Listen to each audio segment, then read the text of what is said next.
Lesbian detective. Unsolved cases. She's still missing. Yeah, they haven't found her yet. Well, let's talk about it. They say he vanished without a trace. Could it be a psychotic break or a tragic accident? Police don't know where the body went. Unsolved murders, body still missing. That's unheard. Where's the witness? Lesbian detectives, what's going on? City on high alert, this out the norm. He did what, the who? Man, that ain't real, these crimes ain't true. Then come uncover these theories with us. We live right now, tuning in is a must. Live right now. Lesbian detective. Lesbian detective. We about to start the show, so get your popcorn ready to go. Pay attention to the message. I present to you the Lesbian Detectives. This is Lesbian Detectives. I'm Sierra. And I'm Elizabeth. And we are here to talk about missing and unsolved murders. We are discussing cases that you have forgotten about or never even heard of. So sit back, relax, and let's start this podcast.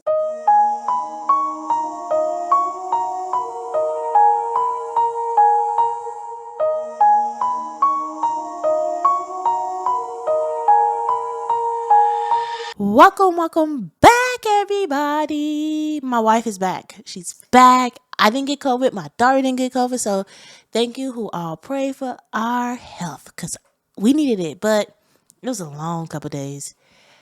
The sacrifice was worth it. It was. Our daughter didn't get sick. I was like, okay, if I got sick, but our daughter, she has asthma. So we made sure my wife and her did not interact at all. Even when she came out the room, she had a mask, gloves, all that stuff. She did not interact. Like, my daughter just finally saw her, like, Monday? Yeah. So it's like, my daughter like, oh, where you been? But me and my daughter, we had good times. Me and her, we watched a lot of movies. We were just chilling. It was just us two. My wife was still in the house. We were just us. Yeah, just FaceTime. Mm-hmm. Oh, yeah, we FaceTime a lot. But then about the third or fourth day, my wife was FaceTiming me. I'm like, hey, it's okay. Like, you don't have to FaceTime me. Like, I think because me and my daughter had a good rhythm going on. Like, tell me how you really feel. I felt like he was bothering us. Damn. Like, my daughter, she watching her shows. I watched my show. We were eating popcorn. We was having a good time. We had like a girl's little week. Because she couldn't go to daycare. I couldn't go nowhere. So it was like me and her. But when we went out. We went to the park. We had a good time. But this case right here, guys, it's like no information, but you would think it would have more information. It's just weird. So this case might be a short one, but her story needs to get out there. It's very important for all of us to hear her story. Now let's get into the episode. In the heat of a Phoenix desert night, the city hums quietly beneath a violet sky. Street lights stretch long shadows over rows of aging apartment buildings. Windows glow. TV hums softly, and the world moves in a gentle rhythm.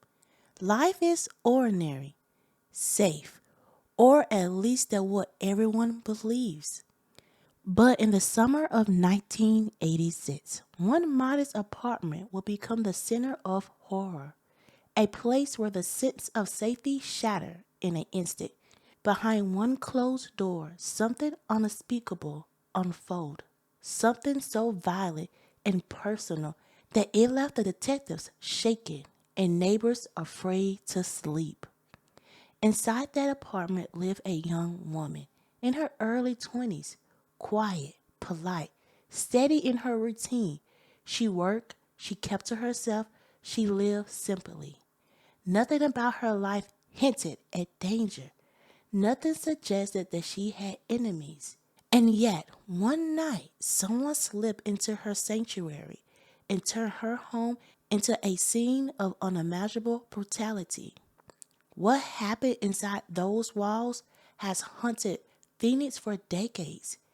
A life taken, a crime unspoken, a mystery that still hangs over the desert air like heat that refused to break.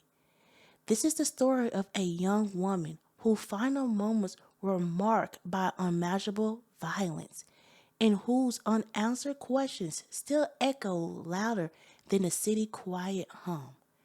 This is the case of Laurie Kay Marshburn. Laurie Kay Marshburn was born on October the 9th, 1962 in Great Fall, Montana. She moved with her family to Virginia and eventually around 1978 to Phoenix, Arizona. By all accounts, Laurie was an ordinary woman with extraordinary promise. She graduated in 1980, later finding employment as a accountant clerk at a appliance TV center at a local retail chain. She worked hard, respected her colleagues, and kept a quiet, careful life. Her family, her parents William and Betty, her sister Susan, and her brother Russell and William loved her deeply. Remember her as a cheerful, thoughtful, and full of energy. Lori's life was simple on the surface, was full of potential. She had friends, routine, and the daily joy of a young woman finding her place in the world. Yet, all of that would come to a tragic and violent end.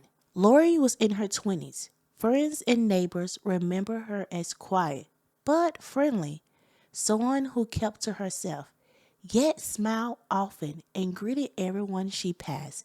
She had a soft laugh that lingers, a warmth that made people feel at ease. From the way she arranged her desk at work to the small garden plants she kept on her apartment balcony. Her apartment at 802 North 30th Street reflect her personality, neat and orderly. Everything had its place. Her kitchen, though small, was tidy, with pots hanging neatly and dishes stacked just so. The living room was modest, a couch facing a small television, a few books and magazines scattered in an orderly fashion. Her bedroom was tucked into a corner, windows open to the complex, letting in soft glow of the street light at night and the distant sound of the city.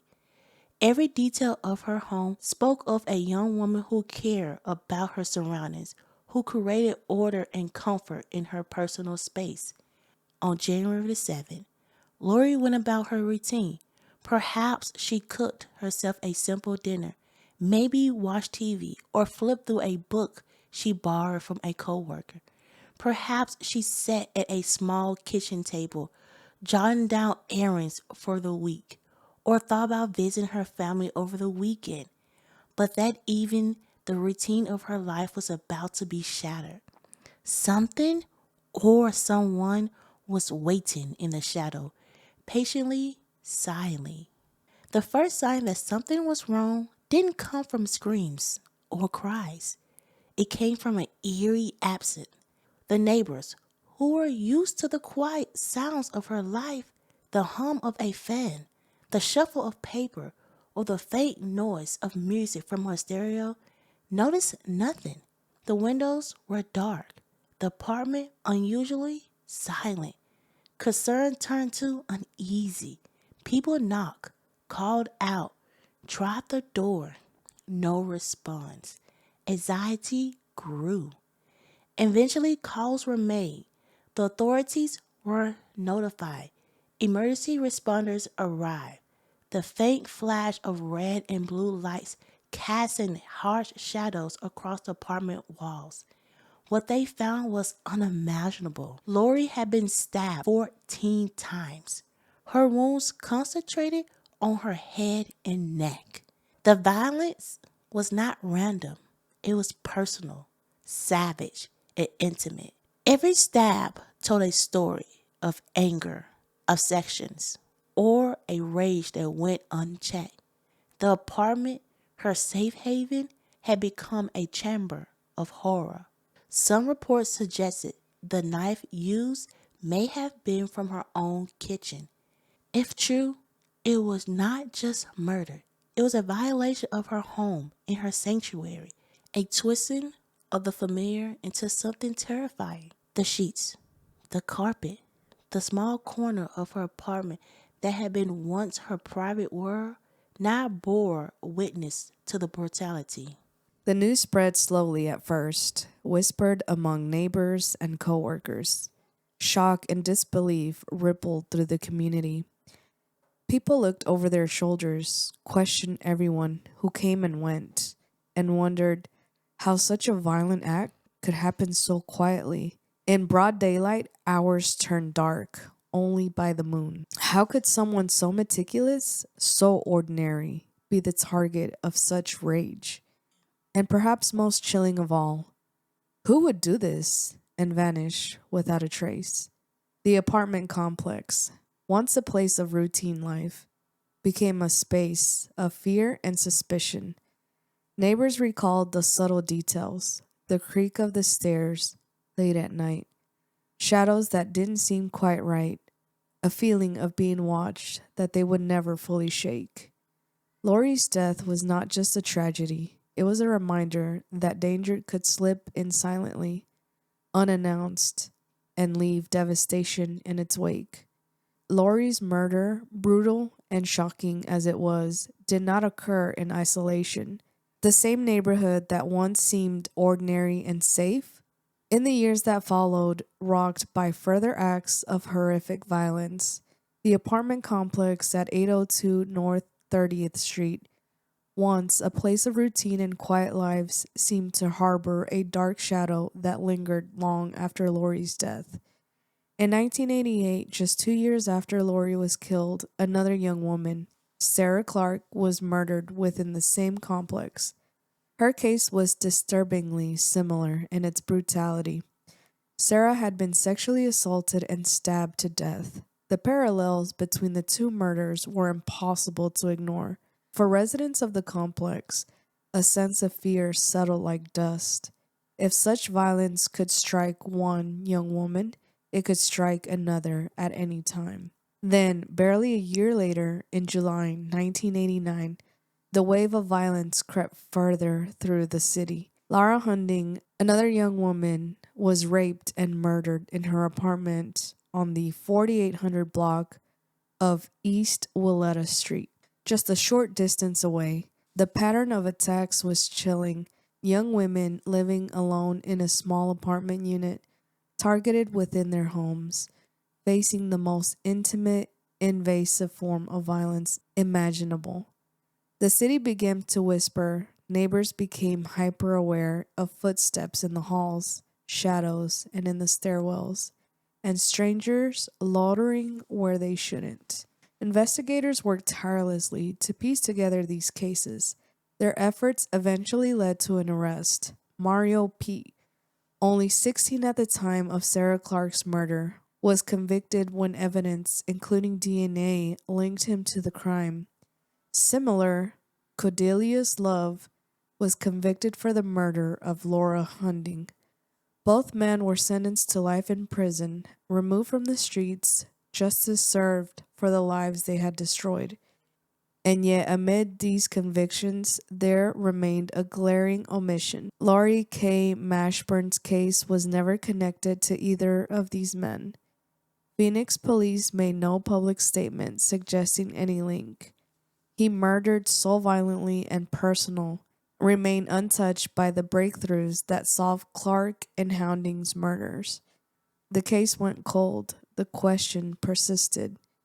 Residents and friends were left to wonder, was Laurie's killer ever caught? Was there a connection that authorities had overlooked?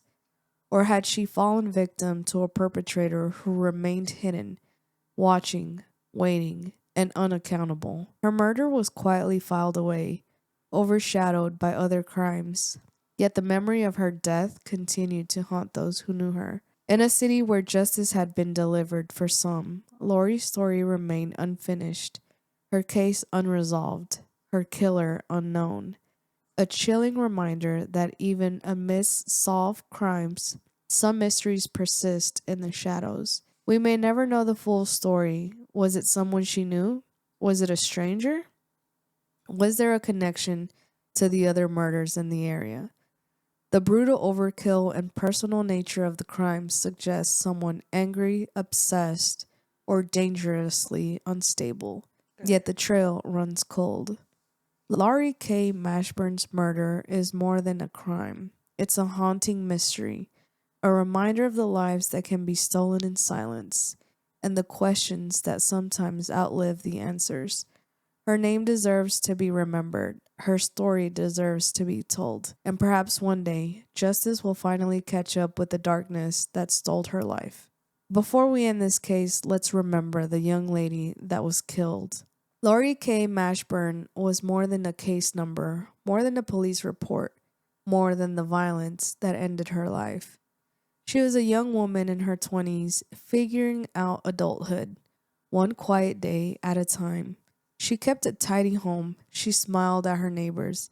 She lived simply, gently, the kind of person who moved through the world without causing harm, yet whose life was taken with an unimaginable cruelty.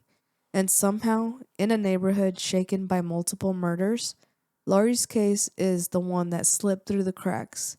No headlines, no breakthroughs, no justice, just silence.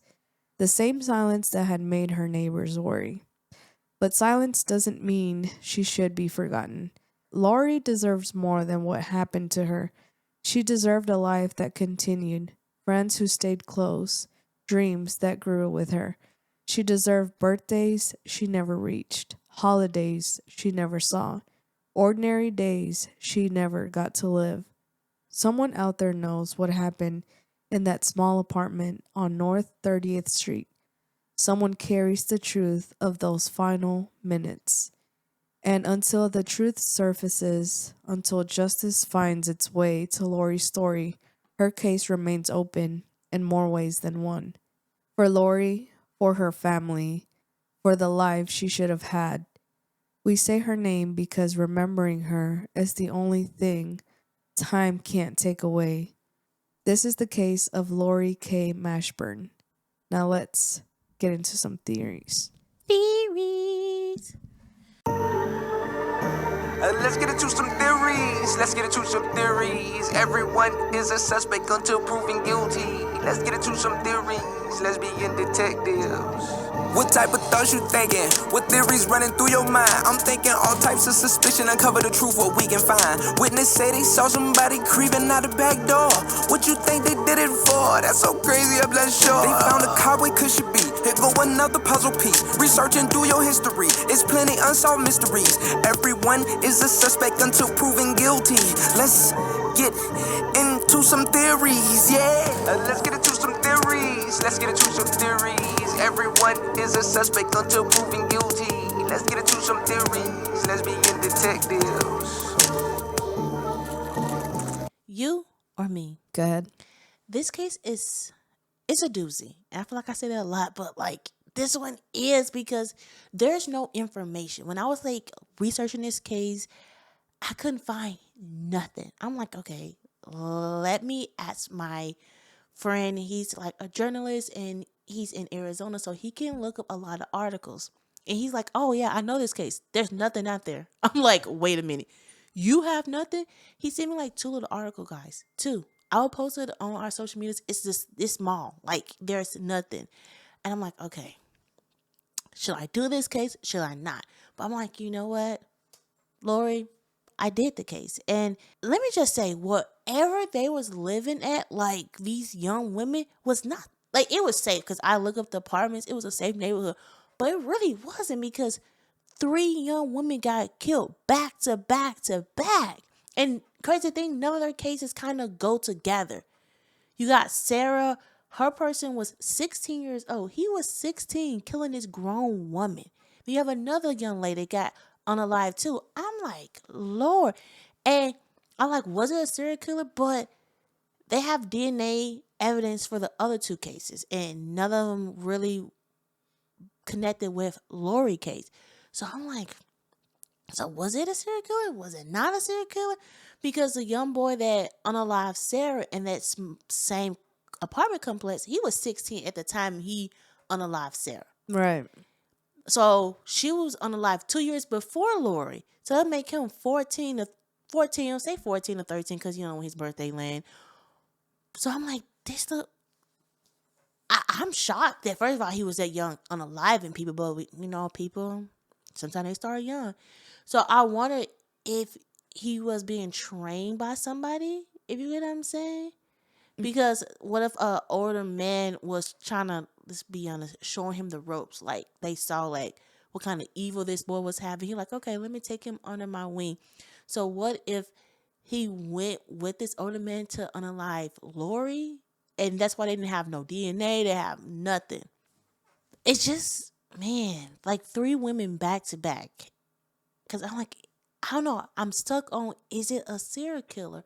Or were these guys working together a little bit? It almost seems like it. So, what I was thinking, and this is just a crazy little theory, but I do think that there was a mastermind, and maybe, possibly, he was gay, and he might have been having intercourse with these other 2 men and was collecting their DNA, and then was killing women and putting the DNA that he collected from some of the men that he had slept with. That is the most craziest theory I have ever heard in my life. Because it's in a similar way. So the murders are happening in similar locations, similar ways.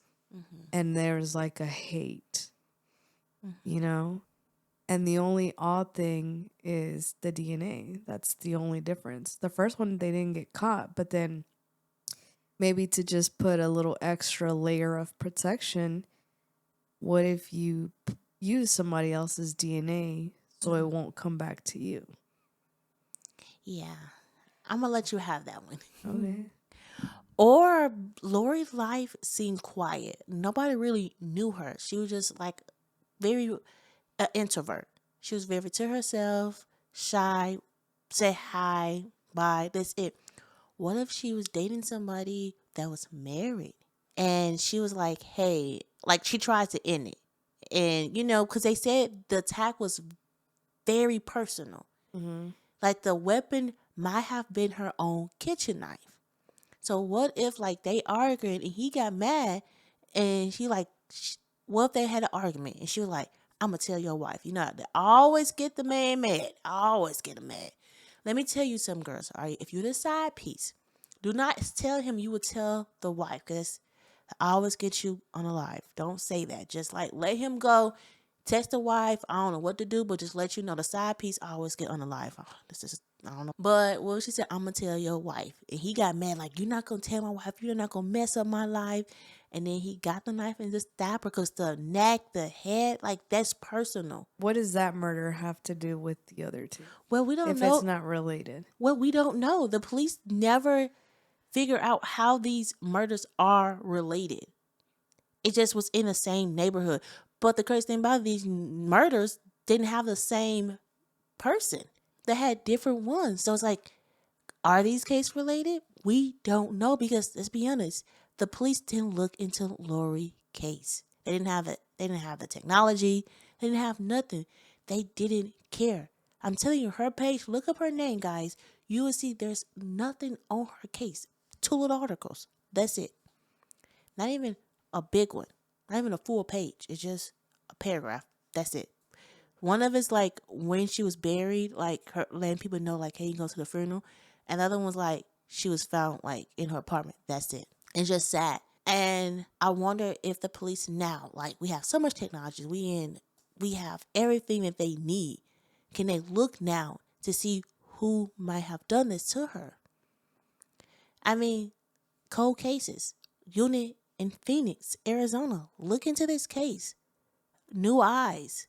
Did they interview the 2 guys that they arrested for the other murders? If there was any connection, if they knew the same person or anything? I mean, they probably look like us. They focus more on the 16-year-old, Mario Pete, because Sarah and Laurie was murdered like in the same apartment complex. So it's like, but I'm just saying he was so young. I know it doesn't matter what age. I mean, the Kate, I think this little girl, she was 12 years old or 13. She was killing little boys 6 and like 4 and 3. So age really don't matter. But to unalive somebody in rape, that's vicious. Like that's, I'm glad I got him off the street very fast and very young. Yeah. I'm just stuck. Okay, here's my top 3. A serial killer. Um her boyfriend that was married and she said, I'm ending this. Or somebody who did all 3 murders. I don't know. I'm just at top 2. I'm stuck. It's just I have nothing. Those are my theories, guys. What are yours? I mean, if they hadn't linked the other 2 murders, I would say, okay, maybe it was somebody that she was talking to, or somebody that she upset, an enemy, something like that. But the fact that they think that her murder is also related to 2 other murders that were close in proximity and happened the same way. That's why I have this crazy theory, like, what if there was a gang or like a ringleader and he was training other people to do it, or he was collecting DNA from his previous partners and then putting their DNA down instead of his. This person can hate women and secretly love men. And maybe that's why he's doing this to women, because it almost seems like this person hated women and wanted them to like feel bad or dirty, or I don't know. It was just a lot. Like he was robbing them of their innocence. And I can kind of see the beginning of your theory, but the other part with the sperm, I can't see that part. But it does, what you're saying does remind me of Criminal Minds new season, where this guy, he was like training people and teaching them how to unalive people.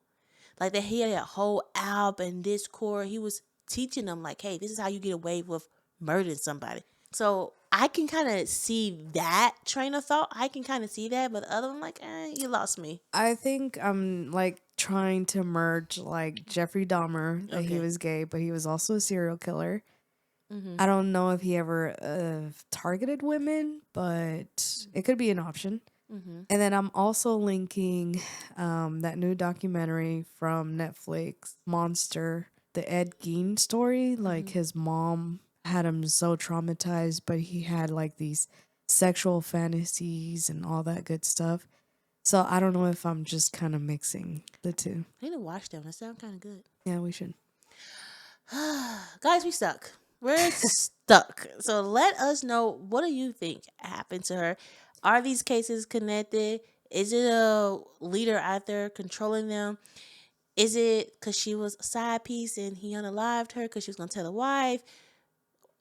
We don't know. So hopefully one day we will find out what happened to her. Let's get this case out there. Her story needs to be told and her name needs to get out there. We're on all social media platform, podcast platform, and on YouTube. So come check us out on YouTube to see our beautiful faces. Guys, this year's almost over with, so let's end it on a high note. This is Lesbian Detectives. I'm Sierra. And I'm Elizabeth. Don't forget, everybody's a suspect. So proven innocent. We're signing out. Lesbian detective. Unsolved cases. She's still missing. Yeah, they haven't found her yet. Well, let's talk about it. They say he vanished without a trace. Could it be a psychotic break? Or a tragic accident? Police don't know where the body went. Unsolved murders, body still missing. That's unheard. Where's the witness? Lesbian detectives, what's going on? City on high alert, this out the norm. He did what, the who? Man, that ain't real, these crimes ain't true. Then come uncover these theories with us. We live right now, tuning in is a must. Right now, lesbian detective, lesbian detective. We about to start the show, so get your popcorn ready, let's go. Pay attention to the message I present to you, the lesbian detectives.